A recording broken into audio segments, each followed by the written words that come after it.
তুমি এখনো ভাত বারোনি?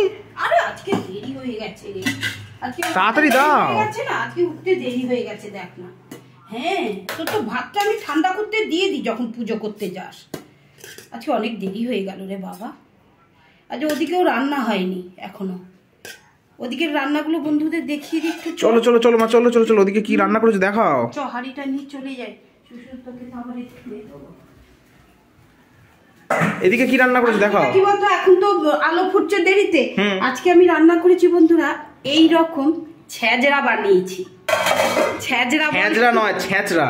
ছেঁচড়া, এই যে এই দেখো বন্ধুরা, এইসব রান্না করতে একটু সময়ও লাগে। এই দেখো এই রকম ছেঁচড়া, মানে বিয়ে বাড়ি ফেল। আমি সব কিছু ভেজে পুঁই শাকটাকে সেদ্ধ করে এরকম ভাবে আমি ছেঁচড়া রান্না করেছি বন্ধুরা।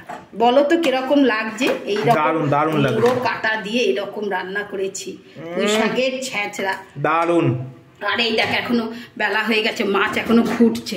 ওই ছেঁচড়া করতে সময় লাগে রে বাবা। গোটা গোটা টমেটো, গোটা গোটা টমেটো দিই, কারণ কি বলতো, এই গোটা গোটা টমেটোর একটা আলাদা স্বাদ, যে জিনিসের যেরকম। এইটা ভাত দিয়ে মেখে মেখে খাবি। আজকে আমার এরকম কাতলা মাছে কালিয়া, আজকে আমি কিন্তু আলু দিইনি। তুই যতই কালিয়া কোথায় হলো গো, এ তো ঝোল ঝোল হয়ে গেল।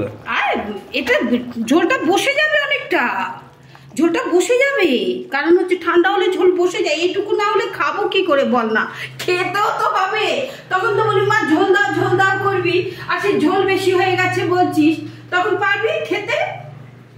এটা ঠান্ডা হলে বসে যাবে রে অনেকটা।